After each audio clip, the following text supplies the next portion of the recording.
Hello, brave souls. Tonight's story is called Animal. My uncle used to take me fishing. At least that's what he would tell my mother. And the first few times, he wasn't even lying. We'd actually roll up to a quiet little pond somewhere off the beaten path. Always off the beaten path.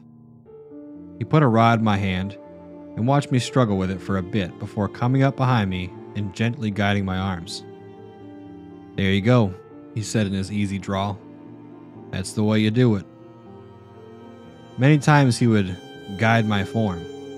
As our fishing trips went on, his hands gradually found their way from my arms to other places. Before long, there weren't even ponds. Only secluded areas in the middle of the woods, miles from any road or campsite. In these places, we'd make a day of it.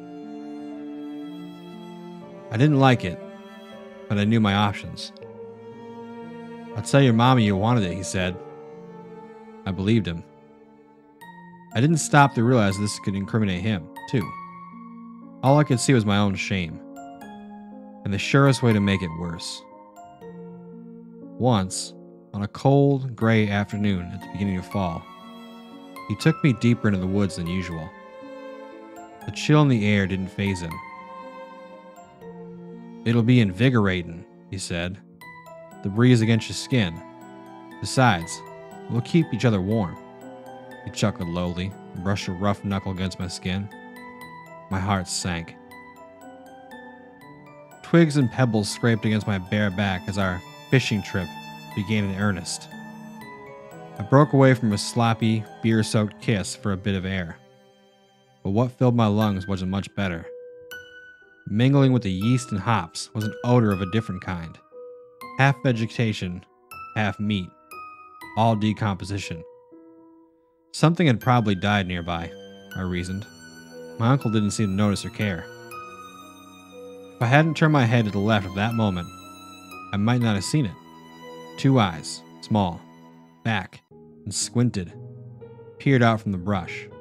For a moment, I just stared at them, blinking, unsure of what I was seeing. All was still. "What the hell are you looking at?" I wondered. A trick of the light? No. A moment later it moved, and its full face came into view. It was dark and covered completely in coarse hair except for the flesh of its nose, mouth, and around its eyes. These had a shiny, black, leathery skin. My breath left me as I realized all too clearly that this, whatever it was not human. Instinct took over. "Uncle, uncle!" I shouted, tapping his shoulder with a free hand. He turned his attention away from my flesh and my neck. "What the fuck are you hollering for?" he demanded. I pushed him off me and pointed to the brush. "Over there!" I shouted, but it was too late. The thing had disappeared. The only evidence that had been there was a gentle shake of leaves that had slotted back into place. "What?" he asked. "What the hell are you pointing at?" Good question, I realized. What in the actual hell was I pointing at? Some kind of animal, I stuttered. "You dumb bitch," my uncle savagely replied. "There ain't no animal over there." He turned sharply to face me. "Are you fucking with me?" My fear over what I'd seen was gone in an instant, replaced with something sharper and more immediate. "No, I just..." "You just what?" he spat. "You thought you could get out of it? Thought you could put one over me?" The back of his hand smashed against my jaw. My head hit the ground. The stars in my eyes barely had time to fade before he grabbed my face and forced me to look at him. His cheeks flamed and his eyes bulged with rage. "This is what happens when you fuck with me," he said. The next few moments were a blur. I hope they stay that way. Later, as I pulled my sweater back over my scratched back, I tried to ignore the throbbing in my cheek. "What are you going to tell your mother?" I heard him ask through lips that clamped a cigarette. I paused. "Tell my mother?" "What did you want me to say?" "Nothing?" I guessed. "About your face, genius," he snapped. "She's gonna notice." I hesitated, keeping my eyes trained on him. I say I fell. I waited to see if I was right or wrong. A smile crept over his lips. I was flooded with relief. Good girl, he said. That night I sat at my bedroom mirror, trying not to feel. It was like a losing battle. The reflection in the glass seemed broken to me, disgusting. The longer I looked, the more the tears threatened to flow. It was time to call in the reinforcements. I reached down and opened a drawer. The gleam of the razor met me, and I nearly began to salivate at the thought of the numb relief that was close at hand. Turning my attention back to the mirror, I raised my arm to examine its underside, revealing the tiny scabbed lines I'd left there so recently. 1 or 2 for each fishing trip, I frowned.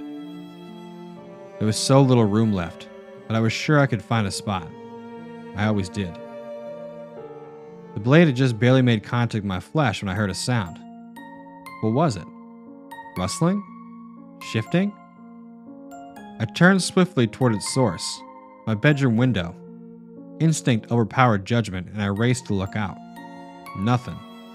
All I could see was the darkness of night. And then it hit me. That smell that was somewhere between cabbage and corpse. The same one I noticed before. It was there in the wind, hanging all around me. The memory of those black eyes came floating back. My breath came out in heavy pants. My muscles locked in terror. My eyes darted around the darkness looking for any sign of movement, or the glint of moonlight off of any shape that shouldn't be there. There was nothing. It was several minutes past before I could move again. I looked down at the razor, still clutched in my hand. The urge had passed, so back in the drawer it went. After that, there was nothing left to do but turn off the lights, climb underneath the covers, and pass out until morning. The next weekend, my uncle came calling again, and I braced myself for another fishing trip. It was another cold, gray day. This comforted me. It seemed to promise that winter was on its way, and maybe the colder months would put a stop to our outings. I could hope, at least.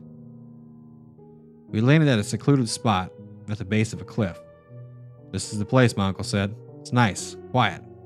No one around to bug us. I shivered, whether it was from the cold or the sentiment. I couldn't tell. Then the words came out from somewhere within me. I didn't know from where. I hadn't planned to say them, but they were out before I knew it. I don't want to. My uncle abruptly stopped unbuttoning his shirt. He narrowed his eyes at me. What'd you say? I swallowed. Turned my back now. I said I don't want to. Twig snapped under his feet as he inched toward me. His voice was low and even. What do you mean you don't want to? Instinctively, I moved backwards. I don't like this, I said as my body began to shake. It's wrong. My uncle closed the gap between us so quickly, I lost the air from my lungs. He seized my wrist and thrust my back against the rock face. I could feel his sandpaper skin scrape against mine. His sour breath assaulted my nostrils. Just when did I ask for your opinion, he asked. Stop it, I begged meekly. You're hurting me. He laughed. You have no idea how much you're going to hurt. As he pressed his lips violently to mine, there was a change in the air. I don't know which I noticed first. It could have been that rotting smell, or the pounding of feet along the forest floor as they headed straight for us. Before I could react, my uncle was ripped away from me, and there it was, the creature I had seen before. It couldn't have been less than 8 feet tall, and covered in hair from head to toe. Even so, I could see the rippling muscles that bulged beneath its fur. It grunted furiously as it gripped my uncle's neck and holstered into the air. For all the blurry moments I spent in those woods, I will never forget what happened next. The creature slammed my uncle to the ground with bestial roar. My uncle screamed and flailed, looking more like a rag doll than a man. Wasting no time, the creature pounced on him. I watched, frozen, as it took my uncle's head in his hand. With one quick and deliberate jerk, it was all over. A loud crack echoed off the rocks. A family of birds bolted from a tree. My uncle fell limp. Silence fell over the scene. For a moment, neither of us moved. The beast was the first to react, rising slowly from the ground where its handiwork lay. It slowly turned to face me, and my body tensed to throbbing. All the while, that putrid smell hung in the air. This was it, I thought. This was how it all ended. Moments passed. Nothing happened. The creature did nothing but stare. Feeling my muscles start to loosen, I let myself take in and process what I was seeing. The creature's eyes seemed soft. It was almost as if they were asking me something, begging. I looked again at my uncle, lying still in the shadow cast by the cliffside. There was no sign of life. My uncle's reign of terror had come to an end. Meeting the creature's gaze once more, the strangest thought occurred to me. Did it look sorry? Worried? I don't know what made me do it, but I took a deep breath and spoke to it. I'll say he fell. At this, the creature's shoulders relaxed. Apparently needing nothing more, it turned and lumbered back the way it came. Just before it disappeared in the brush, I called out to it. "Thank you!" It faced me one last time and stretched its lips back, revealing a set of enormous teeth. A smile, I realized. My lungs inflated fully, and a tear of relief ran down my cheek as I watched my savior disappear in the forest.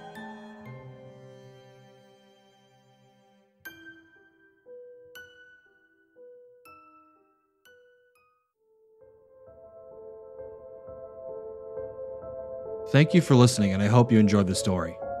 Big thank you to the author for creating such an interesting and genuinely creepy experience. If you enjoyed the video, please subscribe or follow for more videos just like this one. If you'd like to support the channel, you can check out my Patreon link in the description below and know that I genuinely appreciate it. Follow me over on Twitter at podcast_fear or Facebook at Fear the Podcast. Thank you again for listening to the story, and until next time, always remember to face your fears.